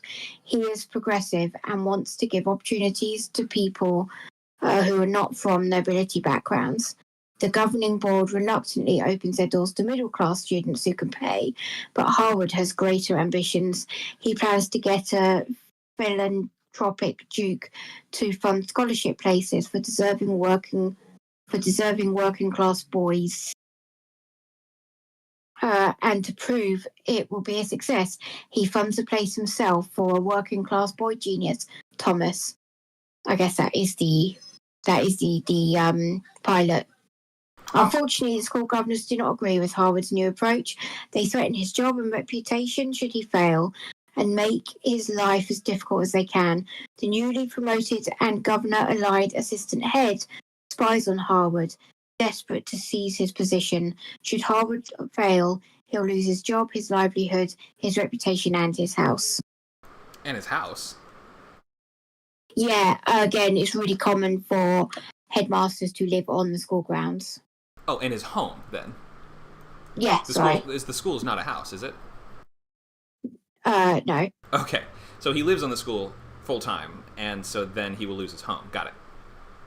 Yeah, it's often this little home that's off on the side. The headmaster's expected to be on duty at all times, so in the middle of the night the kids can come and knock on his door if they need him, I'm sure they do not like that, but yeah, I get the idea. Okay, so nice job. I think this is actually a pretty clear look at the first season. And the thing is, maybe this is a terminology thing, but filling its places was just like a phrase that I was not familiar with. So, but I think I get what you're saying. That would be, you're talking about just the attendance, like filling the roster, I guess we would probably say. In any case, yeah. It's great. I think so. What I mentioned about learning about the working class and them gaining his respect or things like that in the war should be brought up more in this pitch, because it's still not you're not connecting the idea that I served with working class boys and therefore I understand and have come to appreciate, and they've won me over. I get it now. I used to be a conservative until I served shoulder to shoulder with these I saw what these amazing working class teenagers can do. So I think you really need to just draw that out of it, because you're just phrasing it too abstractly right now. He gained an appreciation, an understanding of the world. That just is so nebulous, right? Yeah. Okay, so I'd get more concrete on why he actually changed, and also the idea that he started off as conservative seems really important to this too, even if we're still talking sort of, I don't know how much you show of this, but even if we're just referring to the backstory, then the fact that he used to be this stodgy old upper crust man until he went into the trenches, then he came back like, sort of damaged, I'm guessing, but also having gained this new sense of appreciation and love. That's important, and that also plays into how people expect him to behave. Like, that's why he has this job, is because people expect him to be how he was before. So I would also just bring up more of your character's personal change here. The fact that he's sort of trying to, in a way, atone for the ways that he used to be. He used to be one of these people that was like, no, we have to keep them out, right? Not those little pores with their Cheeto dust on their fingers. Can't have them touching off fancy things. Yeah, he was someone who believed when the law came in about allowing all kids to be able to attend school, he was one of the ones that was thinking, but that's unfair to the, like a lot of people genuinely believe, that's unfair to the poor because you're teaching them skills they're never actually going to use. Surely it's better to teach them the labour skills that are actually going to be useful for them, rather than they're filling their head with nonsense when they got no hope of ever going beyond being a basic labourer. It was a genuine, like, they pitied the poor. They didn't, like, it was a genuine belief that poor people wouldn't be able to handle education. Right. And he kind of was like that, but then of course he goes in the front and he sees all these working class boys writing poetry, reading, sending letters home, doing math stuff for fun like they did in the war. And there will be flashbacks. So yeah, I would very easily be able to show what he was like. The most of the flashbacks are to the war because that's his own flashback. But yeah, I can, like, you'd realise that, when he reads a poem and he's like, oh, who wrote this? I did. You can't even read, Yeah, like, not like that, you know what I mean? And certainly there would be students who were themselves veterans, no? Yeah, I mean, this is the thing. Private schools were hit more hard with the war because all the public school boys, all the private school kids, went in for fight for land and country, God and country, and king and country, and all of that, and they were made captains, meaning that they were the ones who marched over the top first, with all their troops following them. So he had boys that he taught that he then had to give his last rites to. Right. As they died on the battlefield. And then he's got boys at this school, and this is going to be part of it as well. He's got boys at the school whose brothers died, and so there's going to be things like, some of these kids are going to be angry and take it out on the scholarship kids or the kids who aren't nobility, because in their mind, they're like, well, your dad's still alive. My brother died. Like, well, how is that fair? Sure. You've also my dad died. You may have also students joining with severe disabilities now, because if they themselves were in the war, then they could have easily lost a limb or any number of other things. Yeah. I was actually playing with the idea that maybe he himself had a disability, but I didn't know how cliche that might be. It's a cliche because it's true. But when people go to wars, they got messed up, or they still do. I mean, I don't think it's a cliche to say that somebody comes back from a war with an injury or even a impairment. Yeah, because obviously, as a disabled person myself, like, I can talk on the fact that people, because there's got to be a reason before he starts showing his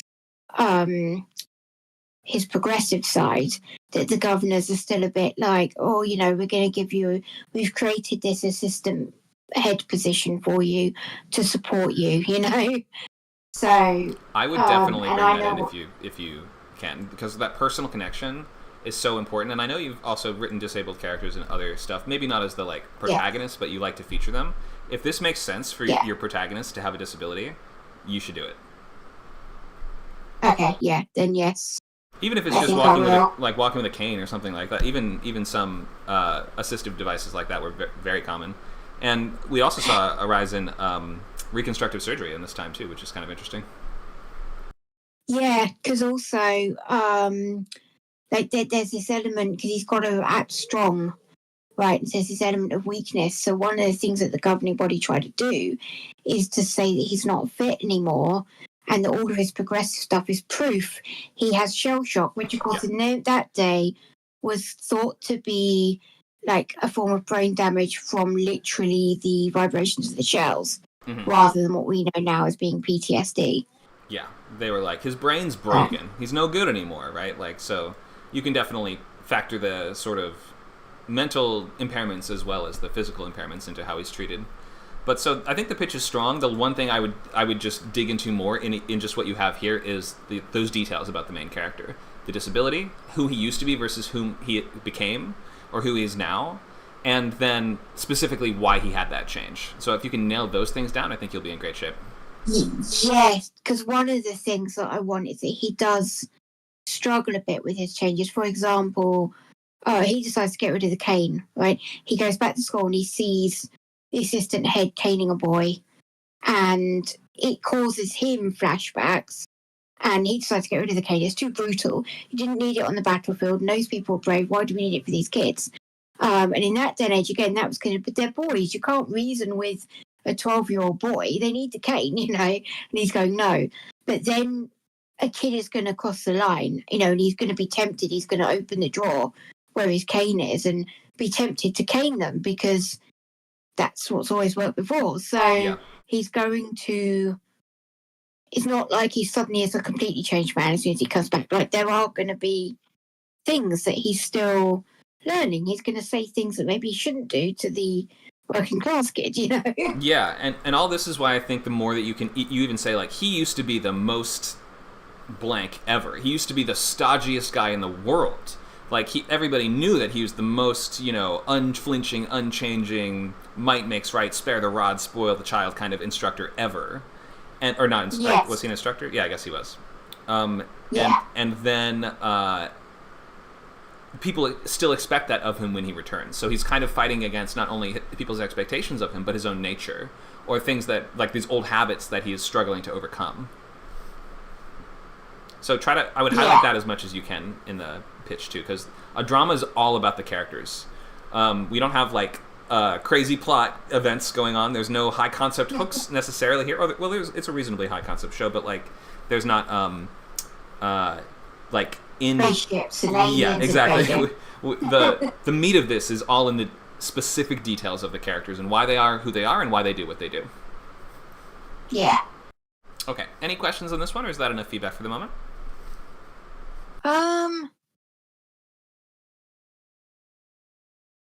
I'm still fizzing on the headmaster, says Mario.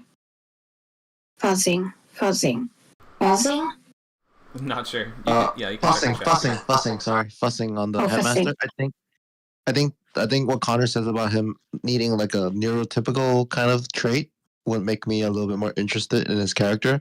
It's not just like him being virtuous is great, but I also love liars and cheats. I need something. There's got to be something on the oyster, is what I'm saying. Something on the oyster? Yeah, go ahead. I get you, but for me, this is about a man trying to redeem himself from the way he was before the war.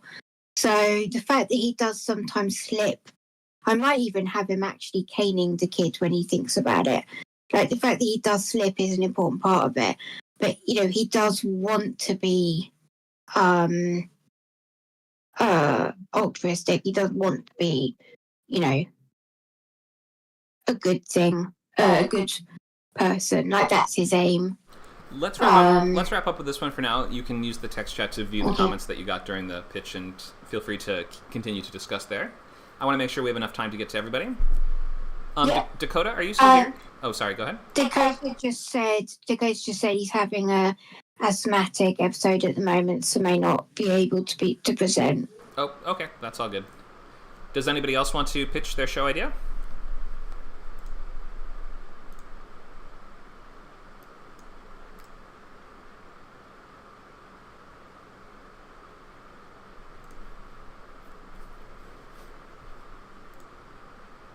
I'll give it a try. Oh, go ahead.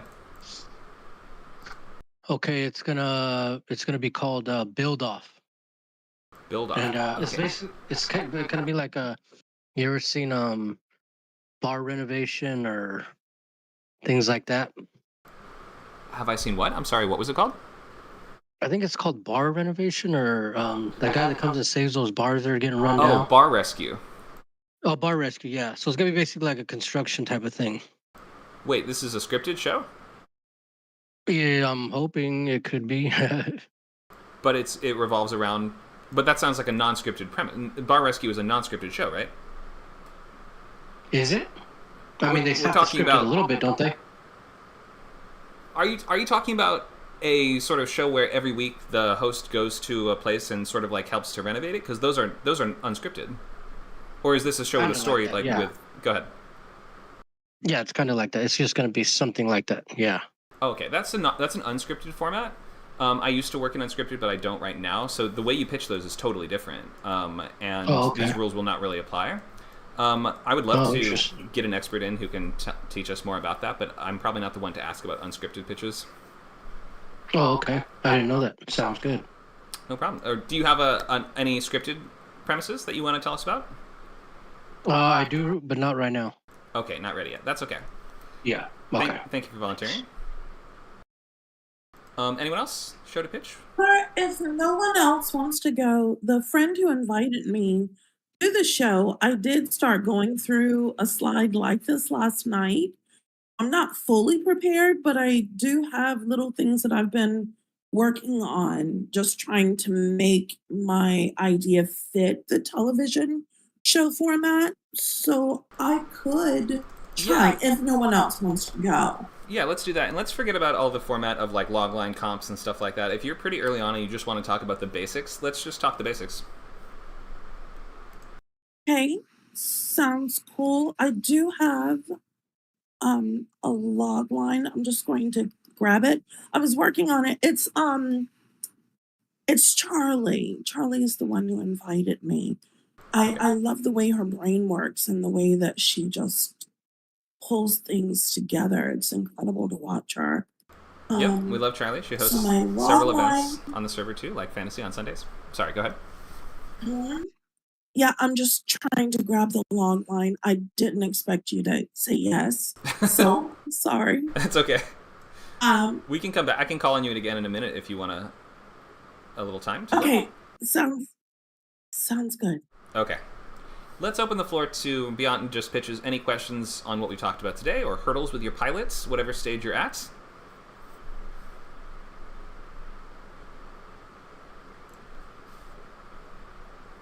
If not, I will make you do picture prompts. It sounds like a punishment. I'm like Reverend Harwood. I will make you do picture prompts on the chalkboard for 3 hours in a row. I have a question for you. Mm-hmm. It's just like a general, because obviously you say you've done like creep show. I guess you were writing for someone else versus like writing your own idea. I mean, when it comes to writing for someone else, how much freedom do you normally have, or does it vary depending on like the show? It really does vary, and it depends on your position on that staff as well. Like for me, it was an anthology show, meaning I didn't even meet any of the other writers in person. I talked to them on the phone, and I talked to the showrunner on the phone a couple times. But this is like a 15-minute episode of a horror anthology, meaning none of the stories are linked, so you don't need to like set an overall direction for it. It's like a self-contained, it's like a short film, basically. And so my experience was a little different than most writing on staffs. In terms of how much creativity or room you have when writing for other people, so if you're the showrunner, you are the one in charge, except for there are still executive producers and network heads above you. But basically, you have the most freedom of anyone. You are setting the direction and the tone, and like you are still beholden to your original pitch to some extent, but you can sort of evolve the show beyond that over time. If you are a writing producer, like a higher level writer on the show, then it's like a conversation. However much freedom you have depends on how good your ideas are, how well you communicate them, and how much leeway you can negotiate with your showrunner. It's all just people sitting around a table and talking. So at the end of the day, If you can convince them, let me do this my own way, and then I'll show it to you, and you can give me feedback, and if you don't like it, that's fine. But let me just take a full pass of this outline on my own, and you can convince them to do that, and they trust you, and you do good work, maybe they'll let you. So it's very much dependent on you, yourself as a person, what you bring to that room, your level of experience, and also just how dependable you are, how much trust you have with both the network and with the other writers. Or you could write on an anthology like me, in which case you only have to report to 2 people, and it was great. Cool, thank you. No problem. I do have my logline in now. All right. In chat. Yeah, let's take a look. Okay, I'm gonna paste the text up here on this document in front of me. Why don't you read it off for us? Sure. In the future of women rule, after a sinister plot to overthrow the dynarchy, a female-led government, is discovered, the ambitious young protege to the queen must race against time to outwit members of the shadowy enemy movement that are behind the planned attack on the queen before they are successful in assassinating her and reestablishing the evil patriarchal government of old. I know that it's longer than normal. That's okay. I'm just trying to get so much in there. Yeah, no problem. Sometimes you have to write the long version before you get to the short version. Give me just 1 second.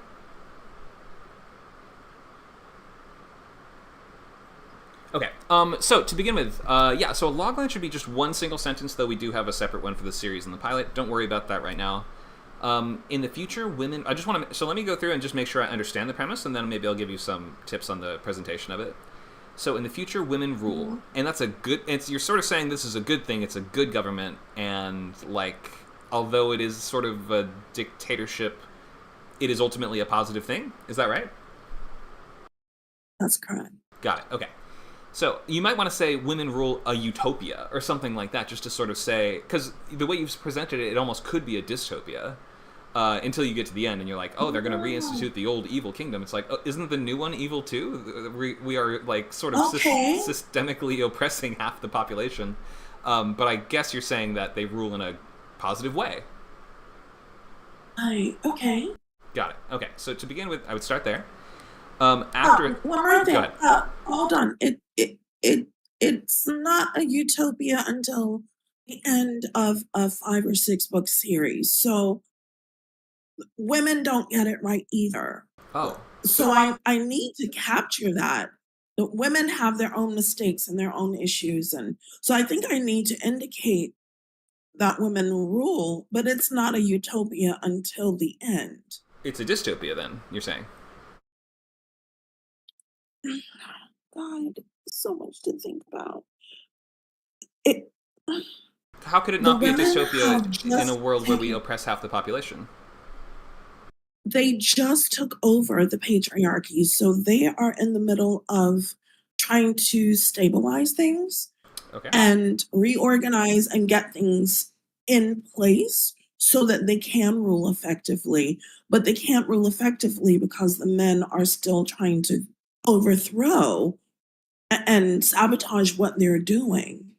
Oh, I may have so they misinterpreted can't a lot really of this. rule. Let me ask some questions to get to the basics. I need to work on. That's okay. Let me ask this question: women rule what? America?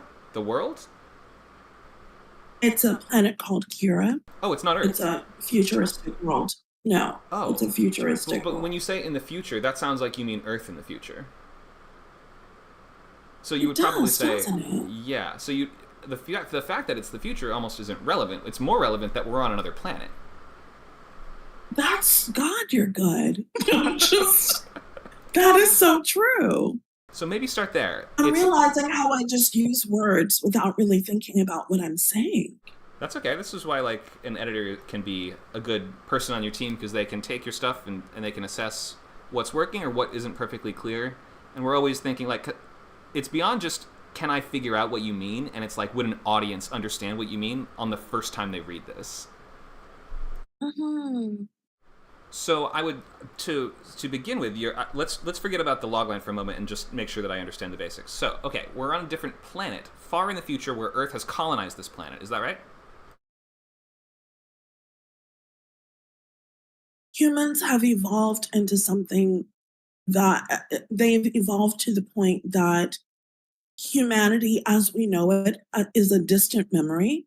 Okay. And so the little nuggets of humanity that we hold on to are so fragmented that we, as we look at it, we wouldn't really recognize who they've become. Oh, okay. Do they look like humans? They do. They do. Okay, but they're sort of But like they have powers and got it. they've evolved. Yeah. So it's sort of like Dune, I guess, in that like we're thousands or hundreds of years in the future. There's different like genetically modified super people and stuff like that. Yes. Accurate. Got it. Okay, that's important to know. So in this futuristic planet, we are in the new day or in the early days of a new regime that is dominated by women. Is that right? I'm writing this down. Could you say that again, please? Okay, we're in the early days of a new regime on this planet that is entirely dominated by women, or this political party, I guess you're saying is, right? Uh-huh. Okay. Was the old system intensely patriarchal? Is that what you're saying? It was sort of, it was like Handmaid's Tale, like women are cattle and second-class citizens and stuff like that? Yes, but to the nth degree. To the nth degree, meaning what? There's more violence. There's more violence. Women are very unsafe, and women are not. It's not cult-like, but it's more reminiscent of Lord of the Flies. Like women just aren't safe. Men could pick them off and do things to them, and then the woman would go to prison. She'd be the one who'd be found at fault. It's more outlandish. That's not And that there are no outlandish. safe spaces for women. The sad thing is there's some cultures where that's not that outlandish even today. But I'm sure I know, but you're I'm very trying aware to be of that. careful. Yeah, I'm trying to be careful. Yeah. That's okay, I understand. But no, it's okay to write about. Like we should write about these real like sci-fi is always about real life, really. Okay, so what we're it sounds like we are in a world that is sort of post-revolution.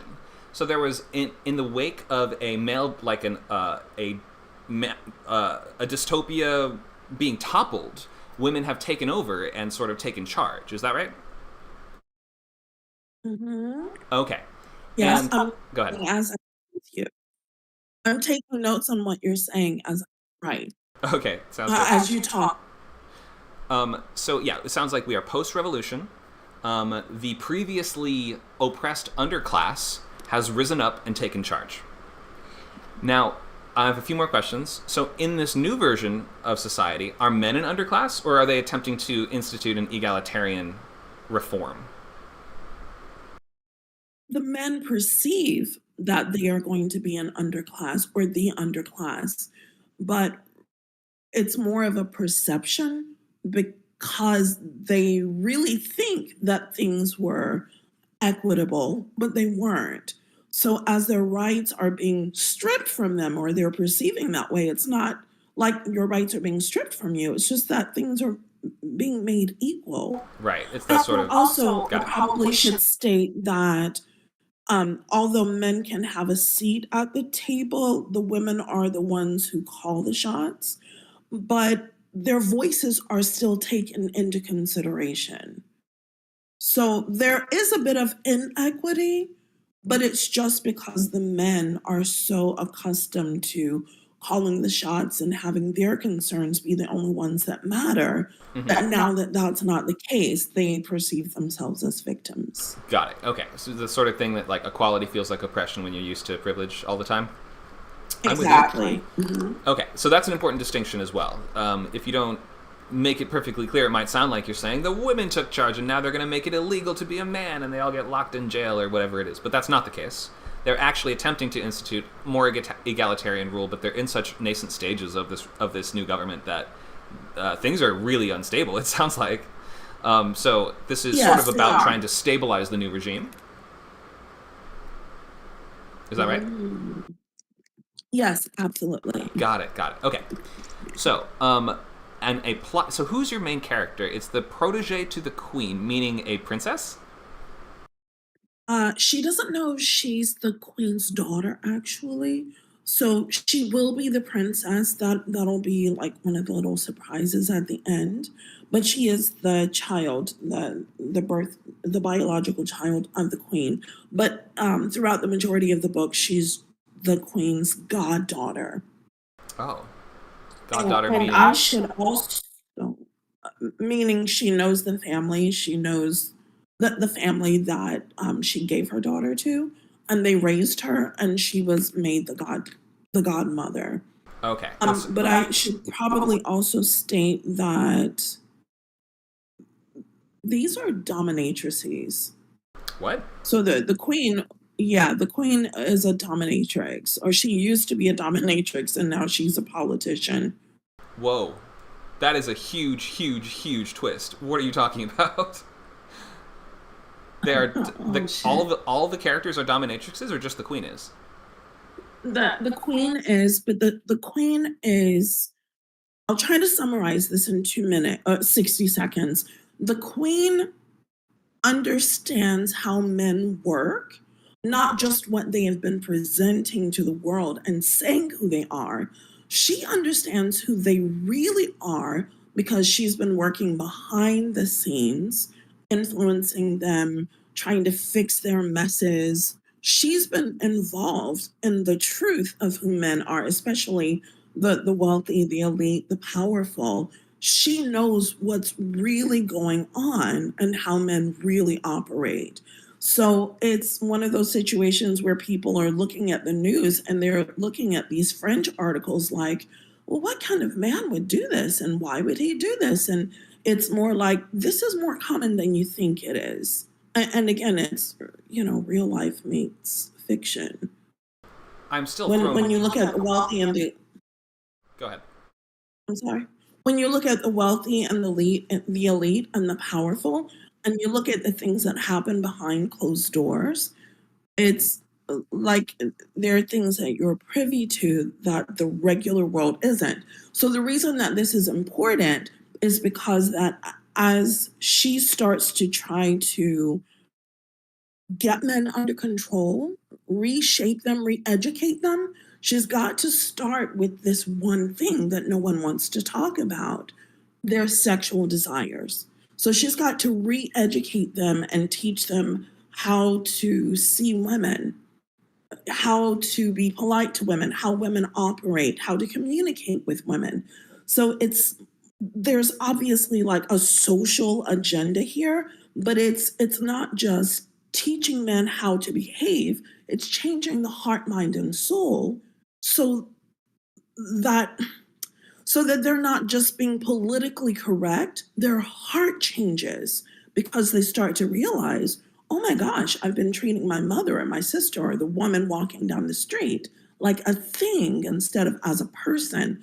So there's got to be this re-education, and I'm using the element of sex because sex sells, but I'm using it in a different way. Instead of making the woman the object, the thing that sells here is the fact that she is a dom and she's trying to do the whole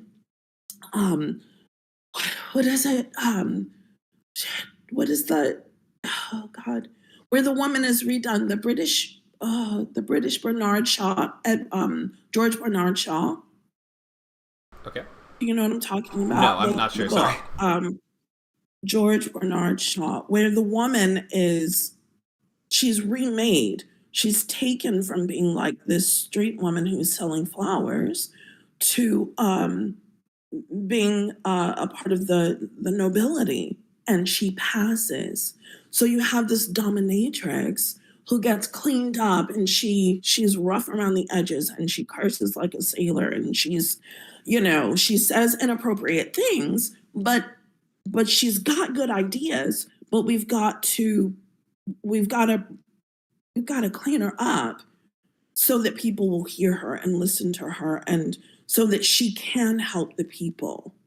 Does that help? Does that make any sense at all? It kind of threw me way off and made me that it sounded like that's a Jesus. different show. Like, what? I would not have been able to, like, discern that without you saying it. Is your character? I left it out intentionally. You did. Okay. That's Yeah.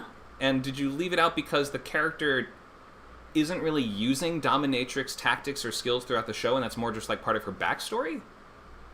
She is, but I don't want the reader. I want to write this in such a way that the story stands on its own. And then when I start to implement or incorporate those elements of her being a dom, because it's a big part of it, when I start to incorporate that, I don't want that to lead. I don't want that to be the thing that people focus on. That's sprinkled in, and it helps to add dimension, and it's going to be interesting, obviously, but that's not the story. Okay. So if it's not the story, it may not even need to be in your pitch, is I guess what I'm thinking. I mean, and you're right, if you start out by pitching this as a dominatrix becomes the queen of a female society that has men under their thumb, it sounds like you're writing sort of fetish type material to some extent, like which maybe you are you? I am. You are. And there's a whole world here. I've got 500,000 words. Whoa. And it's all disjointed. It's a mess. So the reason I'm here is I'm trying to figure out how to start and how to pull it all together. This is all based on her being a dom. All of her friends are doms. Her clients are her, Johns or whatever. But this is not just cheap fetish. There's a real story here. And what I noticed is when I lead with her being a dom, people don't want to hear the story. Because it sounds like porn. Story to sell. It sounds like porn is why, right? Like, doesn't it kind of when you start to right. say, like it does, but we gave 50 Shades a chance, and this is. But 50 Shades is erotica. My crack. Right? Like, right, so explicitly so. It has no meat to it. It has no meat. This has meat. There's a real story here, and there's a message here about social change and about looking at, who we are as human beings. So I'm trying to get the story out there, but yes, she is still a dom. But so your goals seem to be clashing with the reality of how fiction is written and consumed. Because when people pick up a book and then, like, it's possible that I could easily see you sort of like reveal eventually in this story that I said sounds like Dune. But like as we read it, we come to realize your main character has this interesting backstory as a dominatrix or as an escort or something like that to the royals, and that's how she got into this position of power, and that's like intrinsic to her character. That all could work. But if you're saying fundamentally this is a story about dominatrixes and sort of fetish culture to some extent, but that's a surprise, then that's going to make a lot of readers say, what on earth is this? Like, I am not happy. I'm going to put the book down. Like, you're saying that I want to bring in a crowd that would be there for stuff that wasn't fetish-based material, but it fundamentally is that. So that sort of sets you up in such a way that you're kind of deceiving the reader by leaving that out, right? It's not a surprise to the readers. I have a little bit of a following, so my readers know. But my book, my stories, the 500,000 words, fragmented, and I keep starting over. I'm having a really hard time pulling the story together. So I thought I would just try more of a just regular approach to this. The fact that she's a dom is just, it's a part of the world and the character. The whole world is based on that. That's how she gets her intel. That's why she has power. That's why she has influence. That's a part of the story. I just am accustomed to people shooting me down as soon as I mention that she's a dom. So I have been trying to write my log lines and my summaries without that information. Trying to get the story out there first. Can I add that the dom thing is what is interesting for me? Okay, so there you go. It won't put off all audiences. I think that, like, yeah, there's this idea that we want the audience to know what they're getting into. If what you're pitching continually seems to put people off, then they're not your audience. Like, if you mention the dom thing to somebody and they're immediately like, no, I don't want to read that, they wouldn't like the book, probably. You can't trick them into, like, picking it up and reading it, and then they happen to, well, I guess it's possible, But I wouldn't make that your key strategy, like to say, I'm going to trick you, believe me, you'll like it, but you have to get past the Dom thing. Like, I would just lean into what you have. Like, It's not the audience. It's not the audience. It's the people I'm asking for help from. That's the problem. As I'm asking for help, people want to just shoot the idea down because they're like, oh, this is smut. This is trash. This is nothing. So I don't get the help that I need. So I'm leaving it out for writing groups. That's what my audience knows. Does that help? It does help. I mean, it's just it's a much more complicated situation than I originally envisioned from just even the logline, which is already a very complex story. So Jesus. I don't think approaching this as a TV show and then turning it into a book again after that would help you. I would take a step back and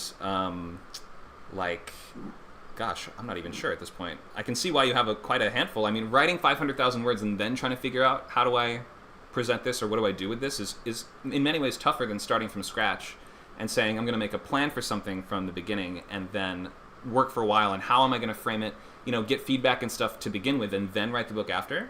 So it's a different approach. You can definitely do it this way, but it is such a tangled web, I'm sure that you now have in front of you because you have multiple huge books written. And now, are you trying to traditionally publish? Is that what you're saying? No, I want to do it independently, but I'm more concerned about the story and the integrity of the story. That's so important to me because there really is a message here, and I truly am invested in the Dom, that whole world. To me, it's a beautiful world, and I want to keep that in there. So it's the integrity of the social message. It's the integrity of the story and the characters. It's all of that. Gotcha. I want to make sure it's a good story and that it's done well. Right. Okay. And you do understand, I guess you've seen many times that just the fact that if it involves dominatrixes, there's a big part of readers in general, or maybe writers, I guess you're saying in your case, who just are not interested in engaging with that, right? Yeah, the readership is not the problem. I've got the following. My guys and my community will read my stuff. I'm more concerned about making sure that it's the story that I want to tell. Got it. Right now, the story is a mess. Right. And it's much harder to fix a really tangled story than it is to start from scratch. I mean, how much would you consider blank page, start from the beginning, using what you've done so far as like inspiration and outline, but maybe kind of re-envisioning the plot in a more concise way or something like that? I think that's why I'm here. That's what I'm trying to do. That's why I've started with logline. Got it. That's exactly why I've started over. Like, let's just do logline and then summary and then break it down into acts and which genre. Like, that's what I'm trying to do. Okay. Well, you definitely can. I mean, that's what I would go to our novel boot camp sessions, which are on Saturdays. From 12 to 2 Pacific. Okay. That's much more focused on this. Okay. I think that the TV approach, I mean, you can learn things from TV classes for sure, but what you're doing is it is a very dense novel that would be plotted very differently from how shows or movies would be. And also just we have different things to consider, especially in the self-published world nobody's self-publishing TV shows, right? Right. So yeah, there's a lot to chew on there. I'm glad I asked so many questions. I think I fully understand now, unless correct me if I'm wrong, but I think I get the full situation at this point. And so, yeah, my recommendation would be, I think you're going about it the right way in terms of going back to logline, going back to fundamental expression, the smallest box version of the idea to start off, and then building from there and, maybe building a new outline with really strong structure, like a really strong sense of structural headings, you have structural headings over each part, so you're like, this is the midpoint, this is the act break, they call them pinch points in novel writing, don't they? So if you wrote the story a little bit more like a pantser, then now maybe would be a time to look back at what you have and kind of break it back down into its structural elements to figure out the plot. That will work. I guess all these other things about the content and the subject matter are maybe neither here nor there if that's not necessarily linked to your goals.